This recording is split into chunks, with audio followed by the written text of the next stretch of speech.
The BC and the federal government doubled down and blamed foreign buyers for years as the main reason why real estate prices are so unaffordable across Canada. But now a key BC housing stakeholders group is pushing back. They have written letters to the BC and the federal government and asking them for the foreign buyers ban to be uplifted. In today's video, I'm going to walk you through a recent news article that highlights the debate between government officials, the BC stakeholders group, and academics. Stick around till the very end where I'll share my professional opinion on the foreign buyers ban. Here's the news article shared on Western Investor. The title of the newsletter is Battle Lines Drawn Over Foreign Capital in BC Real Estate, written by Jamie McKern. And the article starts off by saying that BC housing stakeholders concerned about affordability and supply are engaged in renewed debate over foreign capital in Canadian real estate amid an industry slowdown.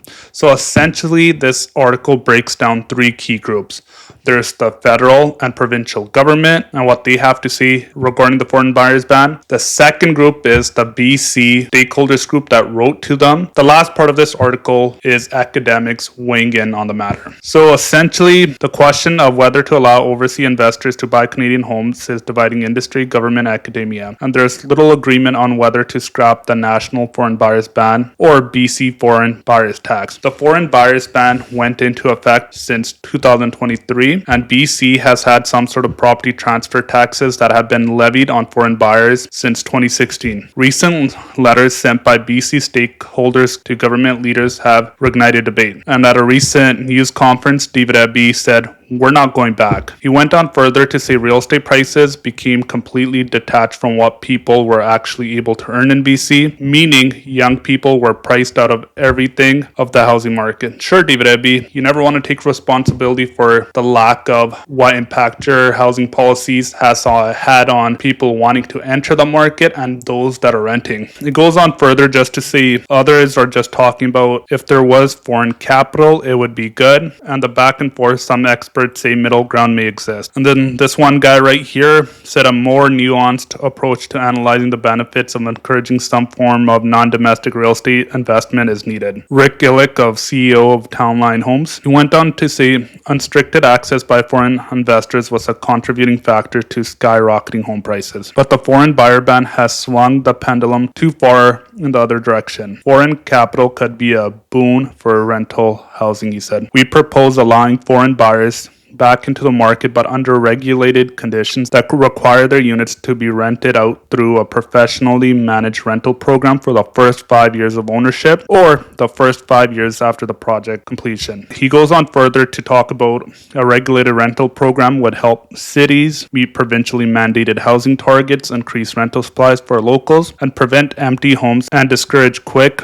resale for profit. So I'm not going to read the entire article here, but we'll go through the key points. This was the first letter sent by BC stakeholders. A July 22nd letter was sent by 27 Metro Vancouver-based stakeholders to Carney and the federal housing minister, calling for advancing housing affordability through bold and evidence-based policy. Do not reintroduce foreign capital or investor demand to reflate prices artificially, said the letter. That letter also implored politicians to resist short-term pressure to rescue flawed models, instead fund long-term investments in public, non-profit, and community-led housing. I wonder if this letter was just written by the BC. 1 week later, a July 29th letter was sent by 25 industry leaders in BC to Carney, calling for allowing foreign ownership of newly constructed homes and pre-sales. The letter cited recent housing reforms in Australia, which restrict foreign ownership of established homes, but still allow for newly constructed homes and pre-sales. Following the missives, the federal government hasn't budged. By reducing the impact of foreign ownership demand, the prohibition of the purchase of residential property by non-Canadians Act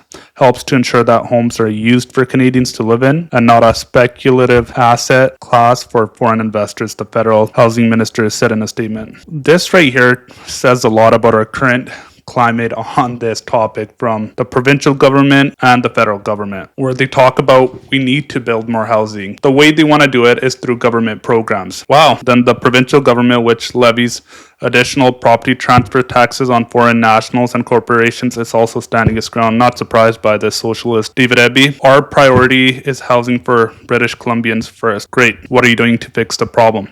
And then academics also weighed into this matter. And this section right here talks about the academics weighing in. The first one is foreign capital restriction doesn't necessarily make sense in BC, where there's already an empty homes tax that was introduced by the beloved BC NDP. It isn't the nationality of the owners that matter, it's the use of the apartment. Whether somebody is a rich guy from Toronto, Beijing, or New York, doesn't really matter in terms of the home isn't occupied. But that's what the empty homes taxes are for. Davidoff said buyers of existing apartment buildings are investing in rental housing no matter the country they come from. And foreign investors who speculate on pre-sale contracts may not necessarily occupy local housing at all. They are just financing development, and they should be treated as affordability liberators, not a tax and certainly not banned. Davidoff has proposed an alternative minimum tax where homeowners would pay 1% of property value in total tax to Canada through income taxes or property tax subcharges. He said BC tax policy with its low property taxes and high income tax and sales tax currently doesn't ensure the owners of expensive homes pay high taxes.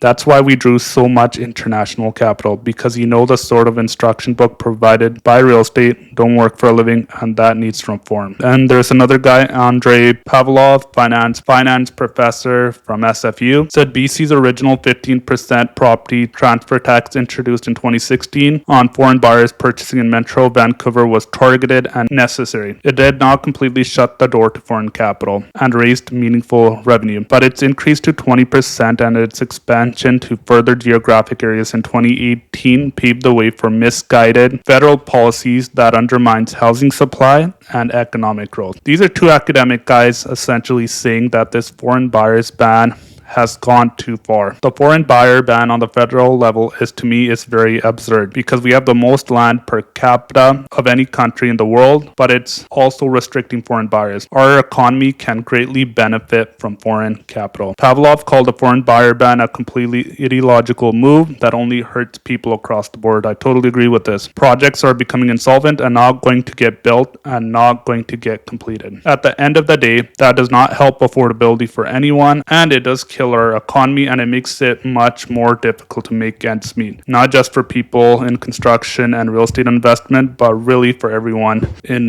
BC and Canada.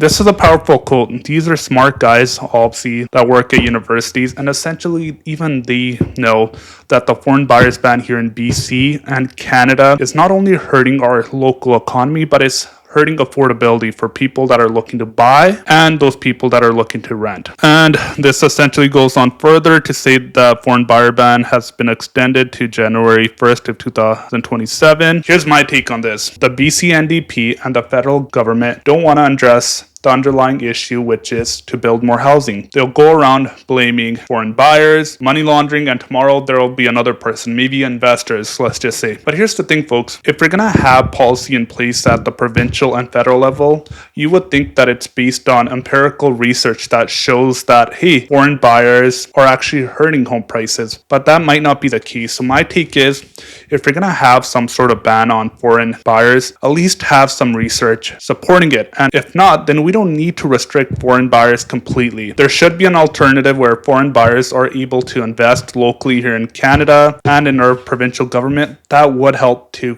build more housing and create more rental units. The thing is, if the government could have fixed the housing crisis through their policies, such as taxes and restrictions, we would have no issues, right? But here's the thing. Our government loves taxing everything to death. But yet, when it comes to foreign investment, they want to restrict business owners, corporations coming into Canada, and here in BC, and that's why people are hurting all across the board. My hope with today's video was just to bring some light on the recent debates that are happening. Let me know your thoughts in the comments below about what you think about the foreign buyers ban. Should it be lifted or should it stay? I'm Gary Dhindsa, and I'll see you next week.